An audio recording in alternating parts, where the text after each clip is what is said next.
ડીસા હવે D4 ડીસા નહીં પણ નકલી ખાદ્ય પદાર્થોના અંધારા સામ્રાજ્યને કારણે D4 ડુપ્લિકેટ તરીકે બદનામ થઈ રહ્યું છે, જ્યાં નિર્દોષ લોકોના સ્વાસ્થ્યના ભોગે શુદ્ધ ઘીના નામે કેમિકલયુક્ત ઝેર પીરસવામાં આવી રહ્યું છે।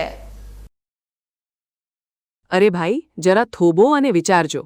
તમે જે ઘીને પવિત્ર, શુદ્ધ અને સ્વાસ્થ્યવર્ધક સમજીને હોંશે હોંશે તમારા વહાલસોયા પરિવારની થાળીમાં પીરસી રહ્યા છો, તે શુદ્ધ ઘી નથી, પણ મોતના સોદાગરોએ તૈયાર કરેલું ધીમું ઝેર છે। હા, બનાસકાંઠાનું વેપારી મથક ડીસા અત્યારે નકલી અને ડુપ્લિકેટ ચીજવસ્તુઓનું હબ બની ગયું હોય તેમ લાગી રહ્યું છે। પહેલાં તો માત્ર અનાજ કે તેલમાં સામાન્ય ભેળસેળ થતી હતી, પણ હવે તો આ નરાધમોએ હદ વટાવી દીધી છે અને આખી નામાંકિત બ્રાન્ડોનું જ બેઠું ડુપ્લિકેટિંગ શરૂ કરી દીધું છે। ખાસ કરીને શુદ્ધ ગાય ભેંસના ઘીના નામે આચરાઈ રહેલું આ કૌભાંડ એટલું ભયાનક છે કે સાંભળીને જ રૂવાડા ઊભા થઈ જાય। આ કોઈ નાનો મોટો ગુનો નથી, પણ ભોળી અને નિર્દોષ પ્રજાની જિંદગી સાથે રમાતી ક્રૂર રમત છે। લોકો જે ઘી પાછળ પોતાની પરસેવાની કમાણી ખર્ચે છે, તેની પાછળનું સત્ય અત્યંત બેહામણું છે। ડીસાના ગલી કૂંચાઓમાં ધમધમતી કાળી ફેક્ટરીઓમાં ડાલડા ઘી, હલકી ગુણવત્તાવાળું પામોલીન તેલ અને ઔદ્યોગિક ગ્રેડના અતિ ખતરનાક કેમિકલ્સ તેમજ પ્રતિબંધિત રંગોનું એવું ઘાતક મિશ્રણ તૈયાર કરાય છે કે જે જોવામાં અને સુગંધમાં આબેહૂબ અસલી ઘી જેવું જ લાગે। બુદ્ધિજીવીઓ પણ હવે ખુલ્લેઆમ કહી રહ્યા છે કે આ બધું વહીવટી તંત્રની આંખ આડા કાન કરવાની નીતિ અને ભ્રષ્ટ અધિકારીઓની મિલીભગત વગર શક્ય જ નથી। આ તો કેવી દબંગાઈ! ડીસામાંથી વારંવાર નકલી ઘીનો મોટો જથ્થો ઝડપાય છે, પણ કાયદાના નબળા સકંજાના કારણે આ પાપીઓ માત્ર મામૂલી દંડ ભરીને જેલની બહાર આવી જાય છે અને બીજા જ દિવસથી ફરી એ જ કાળો કારોબાર બમણા વેગથી શરૂ કરી દે છે। બજારમાં કાઉ શુદ્ધ ઘી અને બફેલો શુદ્ધ ઘી જેવા પવિત્ર નામો હેઠળ પરિવાર, સંયમ, શ્રીમૂળ, સંસાર, જયવર્ધન, ગોરસ, હેલ્થ અને રિધમ જેવી અનેક બ્રાન્ડના લેબલ લગાવીને આ નકલી ઘી ધૂમ સ્ટાઇલમાં વેચાઈ રહ્યું છે। આમાંની મોટાભાગની બ્રાન્ડ્સ પર ફૂડ વિભાગના દરોડા પણ પડી ચૂક્યા છે, છતાં આ તત્વોને કાયદાનો કોઈ ડર જ નથી। આ કેમિકલયુક્ત ઝેર ખાવાના કારણે આજે ઘરોમાં કેન્સર અને હાર્ટ એટેક જેવા જીવલેણ રોગોના કેસોમાં રજની ગતિએ ધરખમ વધારો થઈ રહ્યો છે। જનતાના સ્વાસ્થ્ય રક્ષણની વાતો કરતા આપણા નેતાઓ અને સરકારી બાબુઓ ઘોર નિદ્રામાં છે અને તેમની આ ગંભીર લાપરવાહીના કારણે જ આવા અસામાજિક તત્વો આજે બેફામ અને બેખૌફ બન્યા છે। હવે સમય પાકી ગયો છે કે સરકાર જાગે અને એવા કડક નબળા નહીં પણ સજ્જડ કાયદા બનાવે કે આવા નરાધમો નકલી ઘી બનાવવાનું તો દૂર પણ એનું નામ લેતા પણ કાપી ઉઠે। આ નૈતિકતા વેચી ખાનારા રાક્ષસો સામે માત્ર દંડનીય કાર્યવાહી નહીં પણ માનવ જિંદગીને મોતના મુખમાં ધકેલવા બદલ સીધો સાપરાધ મનુષ્યવધનો ગુનો નોંધીને જેલના સળિયા પાછળ ધકેલવા જોઈએ, જેથી સમાજમાં એક કડક દાખલો બેસે।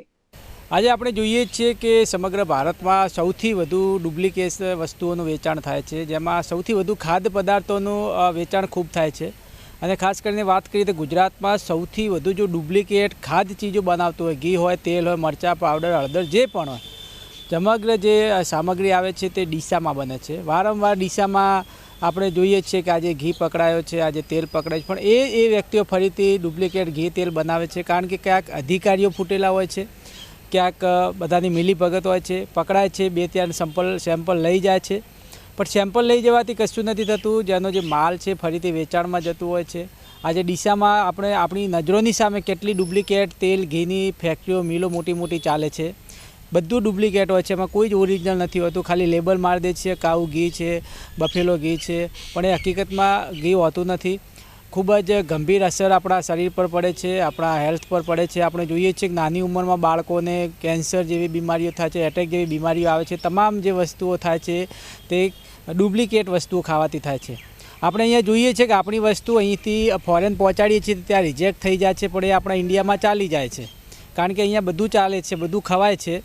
તો આપણે શા માટે અવેરનેસ આપણા જે કહી શકાય છે કે નેતાઓ હોય, અધિકારીઓ હોય, તો શા માટે એના પર કોઈ કાર્યવાહી નથી થતી? શા માટે કોઈ એવા ગંભીર કાયદાઓ નથી બનાવવામાં આવતા કે જેના કારણે તેમને ડર નથી?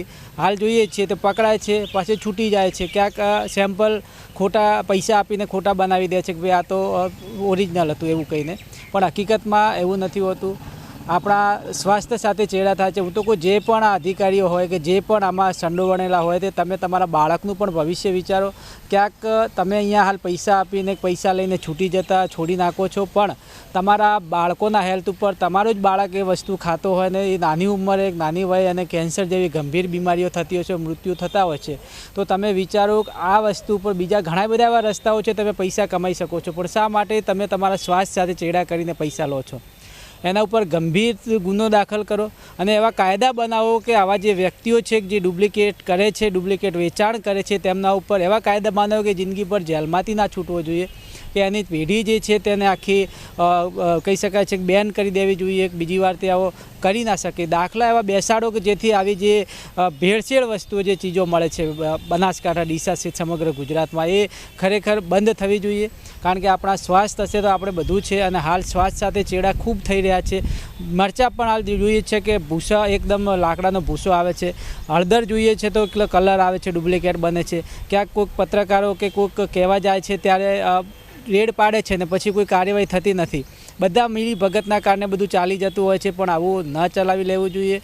ખરેખર આવા વ્યક્તિઓ સામે કડક કાયદા બનાવવાની કડક સજા થાય તો જ આ વસ્તુમાંથી આપણે નીકળી શકશું અને સ્વસ્થ રહી શકશું. હવે સવાલ એ થાય છે કે જનતાના વોટ લઈને એર કન્ડિશનર કેબિનોમાં બેસતા નેતાઓ અને કાયદાનું પાલન કરાવવાની જવાબદારી ભૂલેલા અધિકારીઓ ક્યાં સુધી આંખો બંધ કરીને બેસી રહેશે? પ્રજાના લોહી પર સેવાની કમાણી પર નપતું તંત્ર આખરે કોના ઇશારે આ મરણના લાયસન્સ વેચી રહ્યું છે?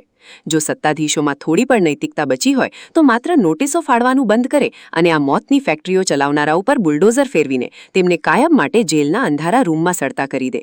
જો હવે આકરી અને દાખલારૂપ કાર્યવાહી નહીં થાય તો જનતાનો આક્રોશ આ ભ્રષ્ટ વ્યવસ્થાને રાખ કરી દેશે એ નક્કી છે.